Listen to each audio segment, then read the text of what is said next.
Good morning, good evening, good afternoon, everyone. We are back on another live with Dan. Today, I have a very special guest. I've been looking forward to this one, and I have David Boyle, who is the director of audience strategies and also chairman of Tia Marie. David, I think I know you better from Tia Marie than director of audience strategies, but that's probably because I've seen you on stage so many times. Yeah, I love that place. And yeah, when you get a bunch of people together and you really challenge them and you really inspire them, then magic happens. So that takes a lot of my energy. Yeah, that's amazing. That's amazing. So I didn't ask you this question ahead of time, but I'm just curious: was Master P or Emmett Smith, who was more interesting to you? Which one, or both in their own right? That's tough. Yeah, For me, Master P, which is yeah, like, hey, look, corporate America, there's a lot we can learn from the world of hip hop. And most people, I think is entertainment is fun, it's frivolous, but the hmm business side of it, like the achievement yeah, they've had, the impact they've had on their audiences, there's something for all of us to learn from that. So that for me was definitely a big lesson. yeah. He was amazing at the Nashville Team Area a few years back. I learned a lot from it, and it was super engaging. So that's awesome. That means a Great. lot. Well, Thanks. I'm sure we can obviously dive more into that, but today I want to talk to you more about ChatGPT. I was telling you before we came on that when we first did a show back in January, it was ChatGPT was relatively new, but you came and said, "Look, Dan, hey, take a look at all this stuff we already have." So you were truly early adopters in the space, so I think that's amazing. Um, one one thing I wanted to talk to you about is kind of around ChatGPT versus GPT-4 versus 3.5. What are the differences, and how do you look at it? Yeah. The way I look at it is the base model, so 3.5, the thing that we were playing with in January or December, hmm and like we wrote our whole book based on that. And hmm so it's already transformative to how we do insights, already game hmm changing for almost everything we do. And four Right. came along a few months later, and it's much better at a whole bunch of exams in the real world, much better at a whole bunch of like sophisticated real world tasks. Like it's clearer and more creative. That's brilliant. But my advice to people is don't worry about the model. The base model for ChatGPT is more than good enough to change your life. And then new Okay. models are going to Yeah. come along all the time. The base model is good enough to change my life. That's pretty amazing, right? Considering where can go, right? So the base model is all that I really need. What so if someone wants to they are new to ChatGPT, generative AI, they maybe have heard about it at some conferences. How should they be thinking about it, and what would be some like beginner steps that you'd recommend for them? Ooh, good question. So I think the first thing is like think of it as though it's an assistant, like that's by your Mm, side. And love that. a lot of comes from that. One is you need to give it a good briefing, you need to give it background, you need to give it clear instructions. Another thing that comes from that is you also need to iterate and refine, ask it to go again and give Mm, it feedback. And another right. thing that comes from it is like you shouldn't take work that your assistant has produced and pretend that it's your own. No, you should really own it, edit it, refine it, enhance it. Then you can credibly like believe it's yours and share it as though it's yours. And with Mm. those three lessons alone, I think we've solved most problems that most people have using ChatGPT, actually. Yeah, that's interesting. I like that. So would you agree that the outputs on ChatGPT are only as good as the inputs that you put into it? And what I mean by that, I feel like a lot of people think that ChatGPT they can type in whatever and it's going to give me back exactly what I want. But the more I've been utilizing it, the more I've learned it's all about the inputs, really. What do you say to that? Yeah, 100%. I would say maybe there's two things that it depends on. So the first is your input, your prompt, hmm and they can get very sophisticated. We have a 10-part formula for a really, really good prompt. You don't Mm, always need to use 10. In fact, right. one of those elements is perfectly good enough quite often. But if it's not giving you the results you want, keep going until you get nearer to using all 10. And that's a big part of it. But the other part of it is the process by which you use ChatGPT. And that's Mm, about the expertise you have in knowing what it is that you want, how you ask it for things like ideas, and then you refine them, and then structure for a report, and then you refine it, and then you ask mhm, it to write some of the report for you. But don't mm. jump into the end and just ask for the report. So use your skills and judgment and your process expertise to use it in the Mhm. right way. You'd never ask an assistant for a report on a topic. You'd always go step by step and think through the problem with them. And you've got to treat ChatGPT in exactly the same way. Yeah. I love the fact that you mentioned it's an assistant because I think it's largely the same, right? Don't think of it as, is it going to take my job? Is it not going to take my job? I think use it how you would like the best assistant you could have, right? So The, I guess to that, there's a lot of talk around, hey, will ChatGPT take my job? Will it not? What do you say to that and to the yaysayers and the naysayers? What's your response there? on that topic, let me reframe it again slightly from an assistant to a phrase that we really love, an electric bike for your mind. So Steve Jobs Oh, compared technology as being a bike for the mind. And I think that ChatGPT is an electric bike for your mind. So you can do mm, more, you can travel further, you can conquer bigger hills with it, but you still need to set direction, you still need to pedal, you still need to navigate when you're on right. the journey, and you still need to decide whether you've satisfactorily reached your destination and park the thing and then do the thing yourself in the real world. So you Mm, absolutely have to do that still. got it. You can't delegate to this thing. In which case, it's amplifying your existing abilities. It's not replacing you in any way. You can't sit back Mm, and let it do your work for you. You've got to pedal this thing. You've got to navigate it. So right. I think it's an amplifier of your skills and abilities. It's not a replacement in any way for anybody. I think everybody should be expected to be quicker, better, and clearer as a result of Mhm. having ChatGPT in their life. Right. But anyone who doesn't embrace ChatGPT, I think, is going to struggle because they won't Mhm. be better, clearer, and quicker than they otherwise could have been. It's a Right. disadvantage. Yeah. But I think it's an amplifier for everybody. No, I don't see any risk at all to jobs. Yeah, I love that. That not a replacement, but an amplifier. And I think I agree with you 100%. I think that's how people should be looking at it. And they should be thinking, how can I utilize this to better the job that I'm doing? And really what I like is it allows more time for strategic thinking, right? Even everyone in their job has those things like, oh, like, I have to do this again, and then you kind of have to create it. But that's what I love is taking away like kind of the 3 hours you would spend on something just to get the basics. And then you can go in and add in sort of your own flavor, your own soul, whatever it might be. And that's what I love about it. So I definitely echo what you mentioned there for sure. And that's my experience using it to do my job as well, market Mhm. research, business strategy. But there's a Yeah. great academic study on this as well. So it's not just you and it's not just me. Some researchers at MIT gave 200 people ChatGPT to do business writing tasks to Mhm. help them, and 200 people not. And the people with ChatGPT were quicker, better, had more fun, they were more Right. strategic. So they spent more time editing and refining, less time brainstorming and first drafting. They had higher Mhm. self-confidence. They felt better in their work. It's like a long list of benefits. So it's not just Yeah. me and you. Luckily, it's Right. proven by academics. That's good. Yeah, thank God it's not just us, right? No. But I've often sat back and I remember talking to my co-author in December as we were writing the book, saying, like, "Are we crazy? Are we Yeah, like that's a seeing good point. something that's wrong here? Are we like misunderstanding this? Like, it feels magical, but like, are we on something?" Yeah. It turns out we're not. I love that. I love It's that's super funny. that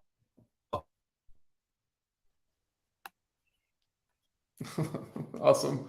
What and then I think, to that point that you're talking about, in January, December when you did a lot of this work, that was, only about 6 months ago. And look how far we've come, how much it's infiltrated the world of market research. That being said, any guesses where we're at 6 months from now and then maybe a year from now? What are your predictions there? Yeah, it's a great question. Let me reflect on the last 6 months for a second first, because Yeah. I published this book 23rd of December, and it goes through understanding audiences, understanding your competition, defining audience segments, picking your strategy based off the back of it. So Mhm. it's quite a lot. We totally expected to publish 23rd of December and then to have to constantly update it as Mhm. things change. That Right. actually didn't happen, which is really interesting. Hmm. Everything that was true then, which is it can change your life, is still true now. The Mhm. lessons we learned then still apply now. New technology has come out, new ways of using it. That's all still true. The only thing that's changed is there's extra additional new ways to use it. And some Mhm. of the watch outs have gone away. that's a relatively small set of changes, given that it was transformative. It could change your life back in December. So I think the first thing I would say is, work out the basics on the base model. Get yourself from zero to feeling like you're on something, because it can't be this good, surely. Right. Then and only then worry about all the new tech, all the new models, etc., etc. But yeah, I think the big change we're seeing is that it's being integrated into more of the tools that we use every single day. So Google have announced all their integrations, Microsoft all of theirs. I use Grammarly, they've got one. Rewind, they've got one. I've lost track. I totally assume everybody's got an integration now, and if you haven't, I'm probably surprised. It's true. And I think that's where we'll get mainstream usage. Like, I think that people who really care about their craft, who really care about their process, will read the book and will think about how and where to use it every day. We'll learn all these lessons. That's great. I think for almost everybody, they just want to get their job done in the simplest way possible. And so it has to be inside Google Docs if it's going to be useful when they're writing. It has to be inside Gmail if it's going to be useful when they're writing an email. And for almost everybody, that's where the traction will come. I just hope the lessons from all the pros using it and lessons from the book can be integrated into Gmail and all those apps so that it's ready for the mainstream users. Got it. Makes sense. So you think over the next 6 months, more integration into current tools, how are you using it? I think right now, largely people think of it, I need to go to ChatGPT to do things. But I know even at QuestionPro, we're integrating ChatGPT, or more often the backend OpenAI, into QuestionPro. So I think you're right. It's going to be table stakes in the next 6 months. Like, if you go to a platform and they don't have it, you're going to be like, what? They're not, they're up with it, as they say, right? So it's going to be interesting, I think. What are some of the applications that excite you, the most right now with ChatGPT? Anything that you're most excited about? Yeah, I think if we talk about the base model of ChatGPT, like the website as is that most people have access to, then I really think it's any thinking or communicating task. I'll say that again because that's bold and can sound really simple. Any thinking or communicating task. And I think for me, it's just about every time I do something that I've not used ChatGPT for, like finding a way to be like, it can help me with that thinking or communicating task. It can help. So for me, it's finding new applications. And, I've written many, many hundreds of pages of examples of where it can work. And I'm still learning new applications. Yeah, amazing. So for me, it's a constant learning lesson there. The biggest category of learnings for me have been unknown unknowns. So originally I used ChatGPT where I know I don't know something. Like, I know I don't know what's in all those open ends, and I know that I need help interpreting them. ChatGPT summarized them for me. And for unknown unknowns, like, hey, here's a proposal I'm sending to a client. I actually think it's pretty good. I've got no feedback on it. What do you think? And it says, this is not as clear as it could be. That's ambiguous. It's contradictory here, and you've missed out this, this, and this, which you might want to include. I'm like, okay, thanks. Yeah. And it does it like that too, right? So that's amazing. Yeah.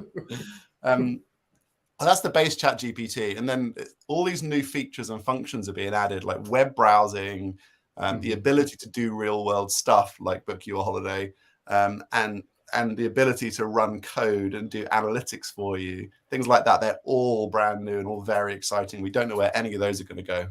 Yeah, that's amazing. And you guys have you mentioned 6-step ladder approach to it. Is that some of those are part of the steps that you mentioned now, or what's the 6-step ladder approach that you guys came up with?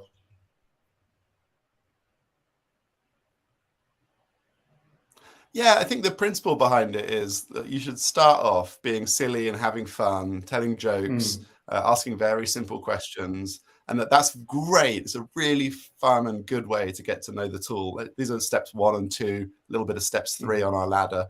And actually, I was a little dismissive of everybody on Twitter just being silly and having fun. And a friend who works with me on BBC Earth back in the day, she tweeted me and said, well, hang on, but that's how animals learn to use tools. That's how babies learn to use knives and forks. It's playing with them, be silly. And then eventually you've got, it's a useful tool. I can use this functionally.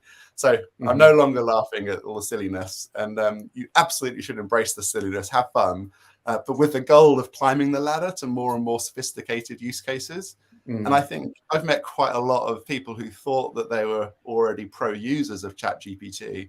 And when you show them steps 5 and 6 on the ladder, they say, "Oh, I didn't know I could climb that high. Like I didn't know I could do those things." So I find it quite a helpful analogy. I kind of pin it to my desk and glance at it to remind myself to keep going higher and higher. Step 6 is like strategic insight, understanding, and use cases, that kind of thing. That's like master level almost, right? I mean, that's a good way to look at it. Yeah. Except that since we're still learning, like, I don't know maybe there's a step 7, maybe there's a step 8, or maybe there's a different step 6 for other people than there is for me. It's my best effort. I think it's helpful for people, but I'd love to see what it looks like in a few months. That's true. You're going to have to get an extension ladder at some point, and keep going. Definitely. Awesome. Well, I definitely want to leave a little bit of time. I know you mentioned that you could do a little workshop on the code interpreter, so I want to leave some time for that. But first I want to ask you a question. We've talked about a lot of the positive areas of ChatGPT. What are some of the negative aspects or things to watch out for that you've seen over the past few months? I think the biggest thing that comes to mind is frankly just misuse. Maybe not like deliberate misuse, maybe negligent misuse. Like we're in a hurry and we're not thinking clearly. But people who put in bad prompts, get bad results, and then share that as the answer, that's terrible. Like give thoughtful prompts, then you'll get out thoughtful responses. Edit it, own it, and make sure that you really it's your work at the end of the day, and then share that. And I think, people sharing work from ChatGPT and pretending it's their own, where it's it's not that good, it's not that clever, it's not well written. I think that's a big problem, and it's undermining the tool for those of us who use it in much more thoughtful ways, I think.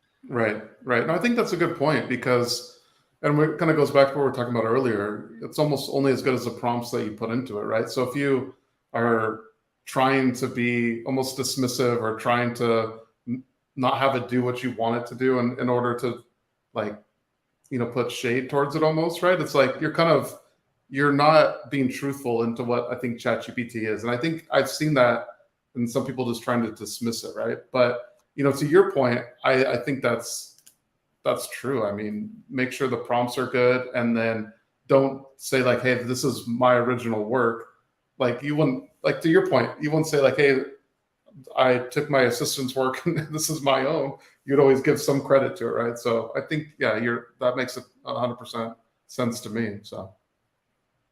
Yeah, interesting. Well, could you spend a few minutes and show us the code interpreter? I know this was the part I was looking forward to because I saw your post the other day on LinkedIn and I thought, all right, I'm gonna have David on. I got to see this code interpreter. So if you wouldn't mind, could you share your screen and give us a little bit of give us a look at it here?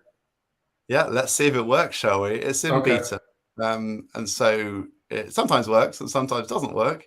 Okay. So let's share screen, and hopefully you can see ChatGPT now. Yeah, we'll get this in here. Just there we go. Yep, we got it. Great. So if you have access, you'll find Code Interpreter here. What that does is that it loads a Python environment that's just for you. You can upload files. So let's upload a spreadsheet. It's deliberately called Untitled Spreadsheet to give as little information to ChatGPT as possible, make it do the maximum amount of work. We'll see that it's got the spreadsheet. We can click Expand here, everyone, to see what it's doing. Usually, it's read the file there in the background. And it's today not being very helpful. So why don't we say, what is the spreadsheet? Usually it will recognize. Oh no, it's still working. Yeah, these dots mean it's still working. Okay, here we go. Usually it will say, "Hey, I found a spreadsheet, and here's what I think it is." Oh, got it. Even ChatGPT can be moody too sometimes, huh? Yeah, this is really quite buggy, this version, but it's magic when it works. Oh, yeah. It's not going to work today. Look at this. Oh, yeah. I mean, it's the alpha version, so it's super early. Yeah. Yeah. So what it will be doing in the background is read the spreadsheet. It will say, "Hey, I think it's a spreadsheet of this." It'll describe it to you. And then the beauty is what you can do then is to use natural language here to interrogate your data in quite sophisticated ways. So what you can do is to say, "Hey, I'm a business that really cares about X, use this data to come up with a strategy to help me to do Y. and it will interpret in natural language what it is you're trying to do, and it will then use Python, write Python code for you to do the analytics, the data visualizations required, and then it will use ChatGPT to interpret that and come up with recommendations for you. So right from raw data to recommendations, step by step, controlled by you, audited by you, edited by you, hopefully. The power of a data scientist that you can control using just natural language. Yeah, and here you go. It's absolutely not playing along, is it? Never do live TV with or children or AIs. Was this or worse? Yeah, that's all right. That's all right. I think we've all seen or if not, we'll put the link to your post in here and they can take a look at it. But no, that was amazing because it was so interesting just to take a spreadsheet, put it in there, and then through thoughtful prompts, get the information that you need. So easy. Yeah, and again, it comes back to like knowing what it is that you want, knowing the strategy you want, and then being able to describe it in rough language, and ChatGPT does the rest. A good friend of mine, Alistair Kroll, who's a brilliant thought leader on all this stuff, he says that if your tool is too hard to use, then it will be used by an AI. Python is a great example, right? Like that's too hard for me to use. Therefore, from now onwards, I will use it, but I will use it via an AI. I think that's a lesson for everybody. That's interesting. I like that. Maybe that's a good place to wrap it up. But I do want to say, anything else that you wanted to add to the ChatGPT, conversation here? What are some of your final thoughts? My goal is just to get as many people embracing this as possible. So if I reflect on that, I would say if you don't believe Dan or our experiences, then believe the MIT researchers. And all you have to do after this is to say, they might be right. In which case, the book is a great guide. It's free if you don't feel like you can afford it. No problems at all. And reach out to me if you've got any questions, any struggles. If you can't make it do something, like this is obviously a passion of mine, and I would love to help you all to work out how to make this a powerful part of your life. So good luck. Amazing. David, you're the best. Thanks so much for coming on the show today. And we'll have to do it again maybe in 6 months so we can see where things are at. That sounds great. Maybe the book will have a substantial update by then because so much will have changed. Thank you. Perfect. All right. Thanks, David. Really appreciate it. You too.